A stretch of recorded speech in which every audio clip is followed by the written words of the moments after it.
Юстиция министрлиги кодекстерге өзгөртүүлөр бир жылда бир жолу гана киргизилсин дегенди сунуштап жатышат. Жөнөкөй эле логика. Эми кодекс деген мынакей бүт юристтер айтып бере алат. Кодекс бат-бат өзгөрбөш керек. Керек болсо мыйзам да өзгөрбөш керек. Эми кодекс 10, 20, 30 жолу бир жылда өзгөргөнү бул туура эмес. Ошондуктан бизнес ар дайым ушуну сурап келген, инвестор сурап келет. Ошондуктан мисалы налоговый кодекске ошондой норма кирген. Көп өзгөрүп турган кээде керек болсо министрликтерде байкабай калып кантип өзгөрүп кетип атканы.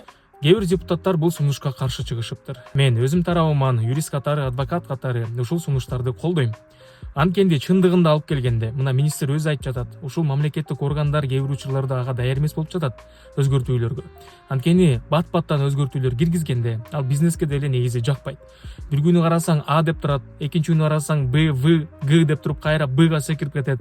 Анан кайсынысы туура, кайсынысы туура эмес экенин деле билбейсиң, даяр эмессиң. Ошол эле мамлекеттик кызматкерлерге барсаң, мамлекеттик органдарга барсаң, алар өзүлөрү билишпейт. Техникалык жагынан да даяр эмес, кызматкерлер өзүлөрү да даяр эмес, бирок мыйзам бар. Мына мисалы ошол азыр цифровой жагынан сотторго өзгөртүүлөр киргизилди, бирок техникалары жок. Ошондой эле сыяктуу. Ошондуктан бир жылда бир ошол өзгөртүүлөрдүн баарын чогултуп туруп, анан бир жылда бир өзгөртүүлөр киргизишсе туура болот. Анда жөнөкөй жарандар кыйналбайт. Биз дагы юристтер ошого даярданабыз, мамлекеттик кызматкерлер дагы алдын ала ошол өзгөртүүлөргө даяр болушат.